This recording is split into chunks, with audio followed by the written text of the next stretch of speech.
सभी आशा करता हूँ आप सभी स्वस्थ हैं, अच्छे हैं। आप सभी का वेलकम है इस स्टडी लर्निंग प्लेटफॉर्म पर।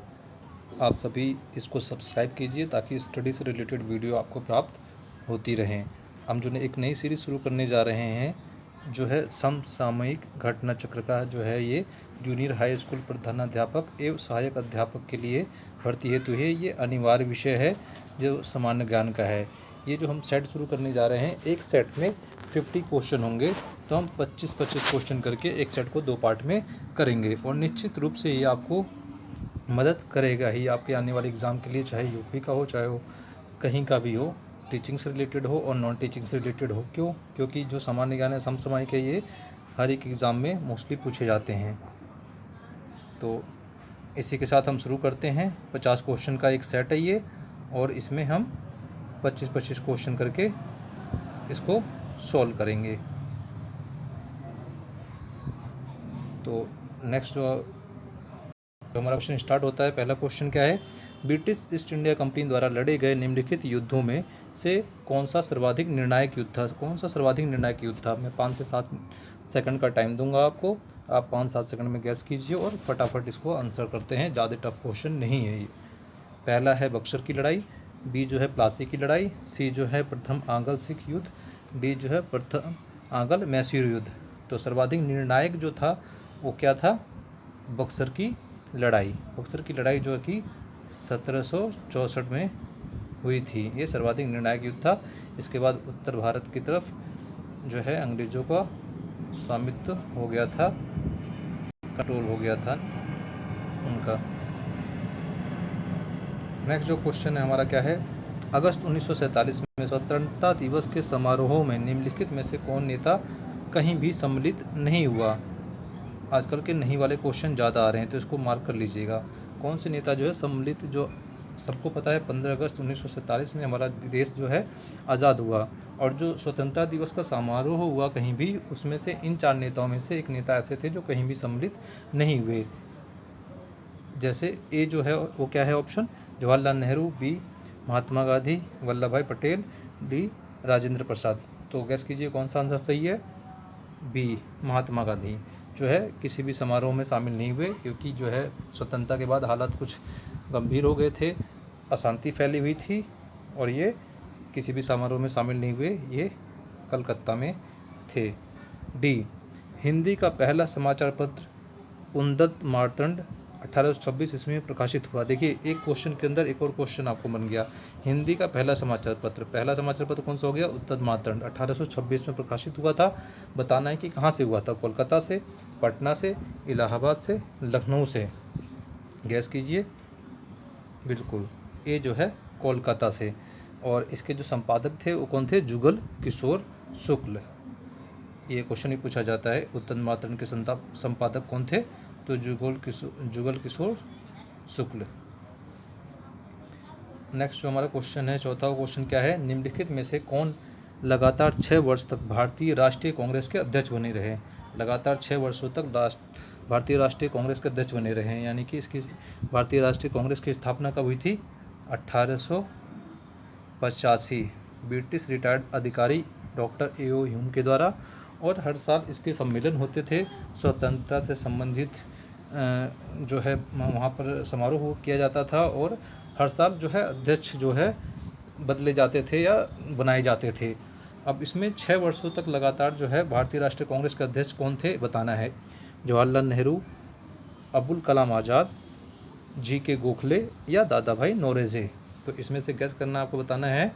हमारा राइट आंसर जो है वो है बी अबुल कलाम आज़ाद। अबुल कलाम आज़ाद जो कि 1940 से लेकर के 1946 तक जो है भारतीय राष्ट्रीय कांग्रेस के आज़ादी से जस्ट पहले ये भारतीय राष्ट्रीय कांग्रेस के 6 साल तक अध्यक्ष रहे हैं। नेक्स्ट जो क्वेश्चन है हमारा वो क्या है? निम्नलिखित राज्यों में से कौन सा राज्य बांग्लादेश से अपनी सीमा नहीं बनाता है? तो भारत का नक्शा आपने देखा होगा, कोशिश करते हैं बनाने की कुछ इस तरीके से। एक मिनट, थोड़ा सा इधर बनाते हैं ताकि सही से बन पाए। कुछ इस तरीके से देखिए, जो ये इधर वाला एरिया जो है पूर्वोत्तर वाला एरिया की तरफ। ठीक है, तो जो बांग्लादेश जो है वो लगभग यहाँ पर है। तो ये बताना है कि इस जो राज्य दे रखे हैं असम, नागालैंड, मेघालय, मिजोरम, कौन सा जो है बांग्लादेश से सीमा नहीं बनाता है। तो असम, मेघालय और मिजोरम जो है वो लगभग यहाँ पर है, और त्रिपुरा के साथ, त्रिपुरा भी यहीं पर है, असम जो है इस तरफ है। ठीक है, तो ये जो है इससे बनाते हैं। जो नागालैंड है वो लगभग इस तरफ है, क्योंकि इस तरफ अरुणाचल प्रदेश है तो इस तरफ है, तो नागालैंड इस तरफ है, तो जो है बांग्लादेश से अपनी सीमा नहीं बनाता है। तो हमारा ऑप्शन कौन सा हो जाता है, बी, नागालैंड। नेक्स्ट क्वेश्चन है, भारत का सर्वाधिक आबादी वाला द्वीप है, द्वीप बताना है कौन सा है भारत का सर्वाधिक आबादी वाला द्वीप। माजुली, अंडमान, लक्षद्वीप और सलसेट, कौन सा बताना है कि सबसे ज़्यादा आबादी वाला द्वीप कौन सा है। तो ऑप्शन गेस कीजिए, डी, सलसेट। सलसेट जो है सर्वाधिक आबादी वाला है। सलसेट के जो द्वीप है उसी पे बसा हुआ है मुंबई, जो टापुओं का शहर भी कहलाता है, टापुओं का शहर मुंबई।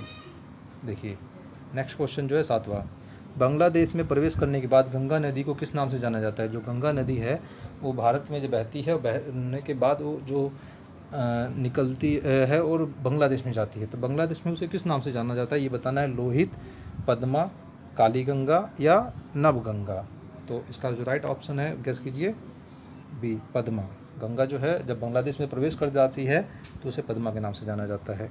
नेक्स्ट क्वेश्चन जो है हमारा 8, भारत में एग्रो इकोलॉजिकल जोन्स, कृषि पारिस्थितिकीय क्षेत्रों की कुल संख्या कितनी है बतानी है। 15, 17, 19, 20।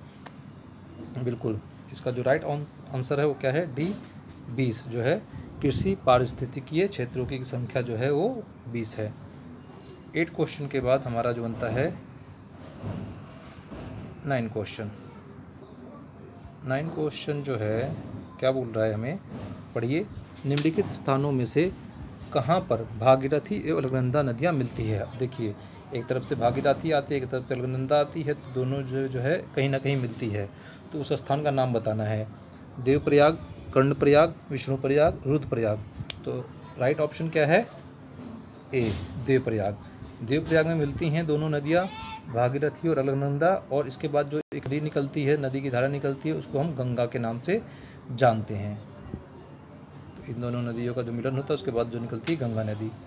डी कह रहा हूँ मैं। ये 10th क्वेश्चन। 10th क्वेश्चन में क्या है, पृथ्वी सम्मेलन +5 आयोजित हुआ था 2005 में, 2000 में, 1999 में, डी 1997 में। तो मेरे मुँह से शायद निकल गया था और आंसर भी सही है, डी। 11 जो क्वेश्चन है फटाफट कंप्लीट करवाना चाहता हूँ, क्योंकि ज़्यादा जो है इसका लेवल जो है टफ ज़्यादा नहीं है, नॉर्मल लेवल हम कह सकते हैं। निम्नलिखित में से कौन एक भारत का बायोडाइवर्सिटी हॉटस्पॉट नहीं है। नहीं है पे हमेशा मार्क करेंगे ताकि हमारा मिस ना हो जाए, क्वेश्चन गलत ना हो जाए। बायोडाइवर्सिटी हॉटस्पॉट नहीं है, ए, हिमालय, बी, विंध्य, सी, उत्तर पूर्वी भारत, डी, पश्चिमी घाट। तो बायोडाइवर्सिटी हॉटस्पॉट नहीं है, राइट आंसर जो है वो क्या है, गेस कीजिए, बी, विंध्य जो है बायोडाइवर्सिटी हॉटस्पॉट नहीं है। बाकी हिमालय, उत्तर पूर्वी भारत, पश्चिमी घाट जो है वो है। नेक्स्ट जो हमारा क्वेश्चन है 12 क्वेश्चन, निम्नलिखित में से किसे भारत रत्न पुरस्कार नहीं दिया गया है। मैंने बोला ना, नहीं पे मार्क कर लीजिए, आजकल नहीं वाले क्वेश्चन ज़्यादा आ रहे हैं। भारत रत्न पुरस्कार नहीं दिया गया है। ए ऑप्शन है Subhash Chandra Bose, B, Mahatma Gandhi, D, Pranab Mukherjee, D, Nanaji Deshmukh. Gas कीजिए कौन सा आंसर सही है। बिल्कुल आप लोगों ने गैस कर लिया होगा। इसका राइट जो आंसर है वो है बी, महात्मा गांधी। महात्मा गांधी को जो है भारत रत्न जो है नहीं दिया गया है। क्यों नहीं दिया गया, ये खुद ही भारत रत्न है, तो इनको भारत रत्न की ज़रूरत नहीं है। इतनी महान शख्सियत थे तो इनको भारत रत्न नहीं मिला है, क्योंकि ये भारत रत्न खुद ही थे, ऐसा माना जाता है। नेक्स्ट क्वेश्चन जो है, निम्नलिखित राष्ट्रीय आंदोलनों में किसकी तिथि सही नहीं है। ये कुछ 4 राष्ट्रीय आंदोलन दिए गए हैं और इसके साथ इसकी तिथि दी गई है, बताना है ये सही है कि नहीं है। भारत छोड़ो आंदोलन 1940, सविनय अवज्ञा आंदोलन 1930, असहयोग आंदोलन 1920, प्रथम स्वतंत्रता संग्राम 1857। तो सही नहीं है बताना है। प्रथम स्वतंत्रता संग्राम ये सही है, असहयोग आंदोलन 1920 सही है, सविनय अवज्ञा आंदोलन 1930 सही है, भारत छोड़ो आंदोलन 1940 नहीं, 1942 1942 में भारत छोड़ो आंदोलन जो है, भारत छोड़ो आंदोलन, अंग्रेजों भारत छोड़ो या भारत छोड़ो आंदोलन जो है 1942 में गांधी जी के द्वारा शुरू किया गया था। तो हमारा जो ऑप्शन सही हो जाता है ए, जो सही नहीं है।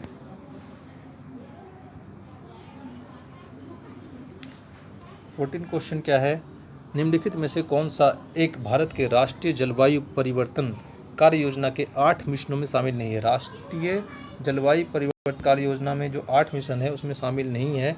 कौन सा नहीं है? सौर शक्ति नहीं है, वनीकरण नहीं है, नाभिकीय शक्ति नहीं है, अपशिष्ट से ऊर्जा परिवर्तन नहीं है। कौन सा शामिल नहीं है? मैंने बताया ना, नहीं वाले क्वेश्चन ज़्यादा आ रहे हैं। कौन सा शामिल नहीं है? गैस कीजिए। बिल्कुल सी, नाभिकीय शक्ति जो है शामिल नहीं है। 15 question, Yamuna express, Yamuna action plan औपचारिक रूप से प्रारंभ किया गया था। यमुना एक्शन प्लान जो है औपचारिक रूप से कब प्रारंभ किया गया था? बताना है। औपचारिक रूप से कब प्रारंभ किया गया था यमुना एक्शन प्लान? ये सी 1993 में। 1993 में ये जो है औपचारिक रूप से प्रारंभ किया गया था। 16, नेक्स्ट जो क्वेश्चन है 16, वो क्या है? निम्नलिखित में से कौन सही सुमेलित नहीं है? राष्ट्रीय उद्यान दे रखे हैं इस तरफ और इस तरफ राज्य दे रखे हैं। बताना है कौन सा किस राज्य में नहीं है, यानी कि नहीं बताना है। बांदीपुर कर्नाटक, राजाजी उत्तराखंड, सिमलीपाल ओडिशा, पिन वैली जम्मू एवं कश्मीर। कौन सा सम्मिलित नहीं है? तो डी जो है हमारा आंसर हो जाता है। पिन वैली जो है जम्मू कश्मीर में ना होकर के ये कहाँ होता है? हिमाचल प्रदेश। जो पिन वैली जो है हिमाचल प्रदेश में है। तो 16 के बाद ये हमारा 17 क्वेश्चन आ गया। मैंने बताया क्वेश्चन ज़्यादा टफ नहीं है, फटाफट करेंगे, रिवीजन होगा और आपको काफ़ी अच्छा लगेगा। जनगणना 2011 के अनुसार, जनगणना संबंधित प्रश्न आ गया। जनगणना 2011 के अनुसार भारत की सकल प्रजनन दर TFR, मेरे ख्याल से ये TFR टोटल फर्टिलिटी रेट कहते हैं शायद, इसका बताना है कि 2011 के अनुसार कौन सा है। 3.2, 2.9, 2.6, 2.4। तो इसका राइट आंसर जो है गेस कीजिए। बिल्कुल राइट आंसर जो है डी 2.4 है। 18 क्वेश्चन, निम्नलिखित राज्यों में से किसमें 2011 जनगणना के अनुसार पुरुष और स्त्री के साक्षरता के प्रतिशत दरों में न्यूनतम अंतर है? यानी कि 4 राज्य दिए गए हैं, इन 4 राज्यों में बताना है कि स्त्री और पुरुष के अंदर जो है साक्षरता दर का जो प्रतिशत है कम है, यानी कि क्या बोलते हैं, ज़्यादा अंतर नहीं है उनके बीच में। मिजोरम, केरल, मेघालय, नागालैंड, इनमें से बताना है मेघालय। सी इसका जो आंसर है वो मेघालय। जो बी जो है केरल जो है, इसमें जो है सबसे ज़्यादा साक्षर, मतलब सबसे ज़्यादा साक्षर राज्य है पूरे देश के अंदर। 94% से भी ज़्यादा इन्होंने, इस राज्य ने क्लेम किया है कि 100% लिटरेसी है हमारे यहाँ पर। 19वां, कस्तूरबा गांधी बालिका विद्यालय योजना का प्रारंभ किस वर्ष किया गया था? कस्तूरबा गांधी विद्यालय का योजना का प्रारंभ, ये मेरे ख्याल से इसमें थोड़ा सा मेरे को डाउट है, बट आई एम श्योर कि 2004 में किया गया था। आप एक बार देख लीजिएगा। कस्तूरबा गांधी विद्यालय जो है बालिकाओं के लिए छात्रावास विद्यालय होता है, जो गरीब बालिकाएं होती हैं उनके लिए, वंचित वर्ग से संबंधित जो होती हैं। 20वां, निम्नलिखित सब्जियों में सर्वाधिक विटामिन सी पाया जाता है। सबसे ज़्यादा विटामिन सी, तो सबसे ज़्यादा विटामिन सी आप सबको पता है आंवला में पाया जाता है, लेकिन हमें जो 4 ऑप्शन दिया है उसमें से सही बताना है। ए मिर्च में, कुम्हड़े में और मटर में, मूली में। इन चारों में से सबसे ज़्यादा विटामिन सी किस में पाया जाता है? गैस कीजिए। ए मिर्च में। 21, येलो वेन मोजेम गंभीर बीमारी है? बैगन की है, भिंडी की है, मटर की है, पत्ता गोभी की? ये कोई बीमारी है जो पादप की है, वो बताना है कौन सी है। तो गैस कीजिए। येलो वेन मोजेम जो है बीमारी जो है वो भिंडी की है। 22 क्वेश्चन, निम्नलिखित में से किसके कारण टमाटर का रंग लाल होता है? ये क्वेश्चन आपने बहुत बार पहले भी सुना होगा। टमाटर का रंग जो होता है वो लाल क्यों होता है, ये बताना है। कैप्सेसिन के कारण, कैरोटीन के कारण, एंथोसाइनिन के कारण, लाइकोपिन के कारण। हमारा जो राइट ऑप्शन है वो क्या है? डी लाइकोपिन के कारण जो है टमाटर का रंग जो होता है लाल होता है।